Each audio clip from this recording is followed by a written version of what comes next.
Australian curriculum history so that you can actually become familiar with the structure of the curriculum and that you have some time exploring it as well and you're looking at resources.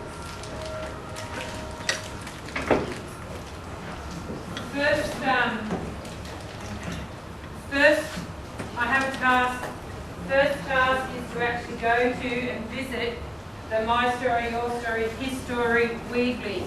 If you have an iPad on the table, there is a QR code. The blue QR code will take you to the Weebly. If you haven't got an iPad and you have a desktop, a laptop, it's cnshistory.weebly.com.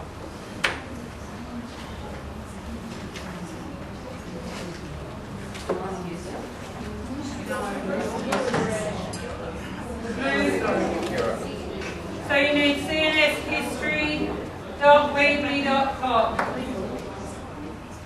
Once you actually access the Weebly site, under My Story, Your Story, His Story, so there's several sections now.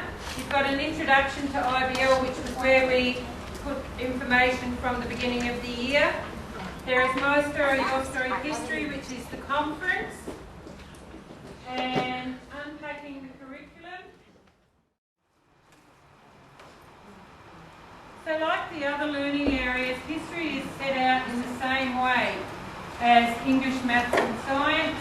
It starts with the learners and the learning in the centre and working towards the Melbourne Declaration. You would also notice that it has CES symbol in there, which is part of our learning framework. So not only are we working for the Melbourne Declaration, but also we use secondary sources. So we could use any number of movies about Ned Kelly. And are they the same? Are they representing the same thing? And from that, we need to understand those, we need to analyse, we need to interpret, evaluate, and make our informed decision. So we take that primary source and the secondary source and we use both of those to make our informed decisions.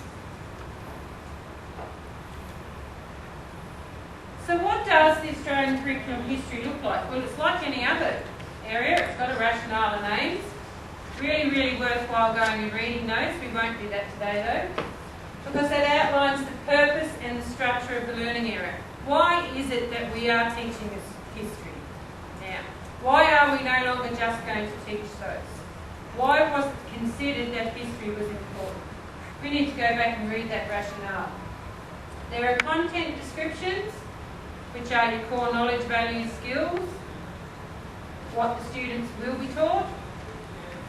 There are elaborations of how that might look, and then of course there are the achievement standards, which describe the quality of learning, and now they are accompanied not by a work sample, but by a portfolio of work samples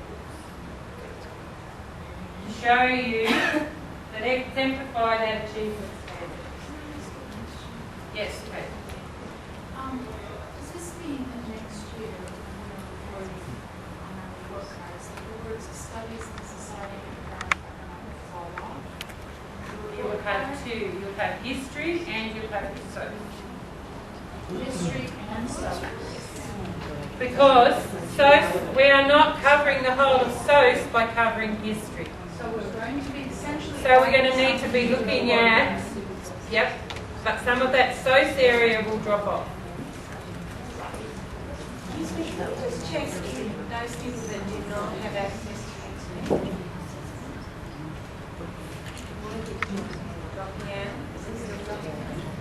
I don't, I'm on my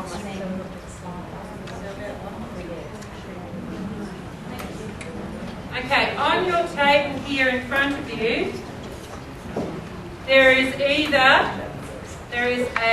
two envelopes with statements in it, or there are one envelope and one lot of statements that I rapidly cut up this morning. Can you please make sure that you don't take them with you, don't lose the pieces, because I do need them again this afternoon session. In here are the achievement standards for history P210. Your challenge is to put them in order, P1, 2, 3, so that you actually understand what it is we actually want from our students. See if you can sequence them, P210.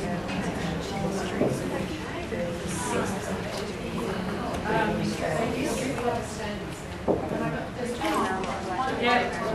Yes, they're both the same, but you, too many words to one big group. Go backwards. Year 10, students refer to the events, the actions of individuals and groups, beliefs and values. That statement there is Year 10. Year 9, students refer to key events and the actions of individuals and groups, explain patterns of change and continuity over time. Year 8, the students recognise and explain patterns. That's the one that I cut off. What are we missing? No, we had year 3. I checked year 3. Year 7, students suggest reasons for change and continuity over time. Year 6, students identify the change and continuity and describe cause and effect.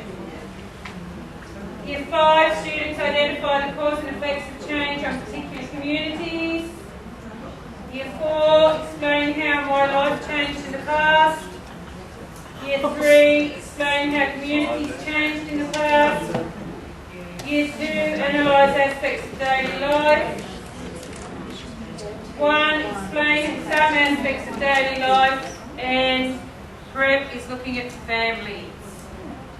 So if we're looking at that, what is it telling us about the curriculum? We start with prep and we go to 10. There's something that's happening in those statements that we can see progression. Fergus? More and more complex. So where are we starting from? Something at the end. Okay, exactly. My story. So we're starting with my story. We're starting with me. And we're getting more and more complex. So we start with me, which is very much prep. They're very me-centred. And from there we go out into community, into local. And our community gets wider, so we go to global and national. Alright. If that's how we need to move, so we're starting with prep and it gets bigger and bigger and bigger, what are the implications for learning and teaching then? Excellent. We need to know what's come before. What's the implication for our students though? We need to know what comes before, but When we're starting, we've got to probably go back over what they have done before. next year we will have to do some revision, yes. But in the future, they need to know, they need to achieve that prep standard before they can move to 1. They need to achieve the year 1 standard before they move to year 2 and so on. So this is where where it becomes problematic if you have a multi-age class. If you have a 3-4 class, the 3s need to achieve the year 3 standard before they can actually engage meaningfully with the year 4 standard. And that is problematic with all of the learning areas that the Australian curriculum have written up.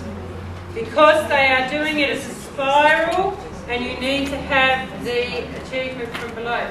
But it's not only a problem for multi-age classes, it's a problem in straight classes too.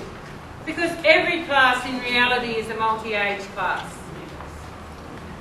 And if I have a year 5, I may very well have students in that year 5 that haven't achieved the year 4 standard. So I need to do something about helping them to achieve the year 4 in terms of modifying my program, or the year 3. So it is still going to be problematic. So doesn't that mean that for us starting this, we can't just start from the given level? Look, the reality is we have to start from the given level, but there may be some catch-up time. So in your first year, next year of teaching the history, you really do need to try and teach your appropriate content. But if you don't get it all done, your kids aren't going to die. If you have to go back, then you have to go back and do some revision. You can only do what you can do.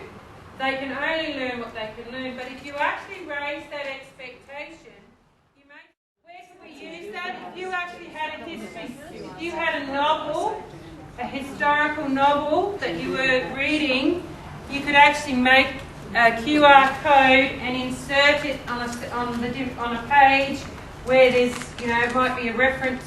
I'm reading Jackie French's book, Hitler's Daughter. There may be information on a page about an event from the war. I can actually put a QR code in that page of the book for every kid to access. That actually takes them, they scan it and it takes them to a website where they get additional information. There may be some words on that page that they may be having that you think they're going to have difficulty with, so you could actually add the QR code in into the page, between the pages, and they could be the definitions for those words. You could have some questions. You might be getting kids to do questions and answer, and they have to find the answer, and then they go to a certain spot and the QR code is the answer, and they mark their answers using the QR code. So a whole range of things that you can get the kids to use. And your historical skills. And you can only do the historical skills by developing knowledge and understanding.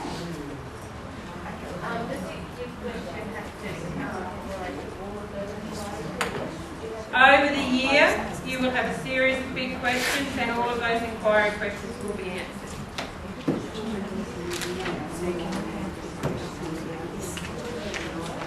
In years 7 to 10, they have historical knowledge and understanding, and they have a unit that is an overview unit, looking at history itself. They then have to do depth studies. The overview takes 10% of the total time for the year, so it's a really short unit, and it provides an introduction, linking the studies and concluding studies. And then there are 3 depth studies that need to be selected. You don't have, in year 7 particularly, so 7 to 10, you do not have to do everything. You have to do 3 depth studies. And there are some electives that you can add to that. What we need to remember though is that the Australian curriculum history is not for our kids to come out and sprouting dates and facts. The intent of the Australian curriculum history is to develop historical inquiry. So it doesn't matter if we miss some of the knowledge and understandings, but we need to be spending more time on the inquiry and less time focusing on the learning, the rote learning of knowledge and understanding.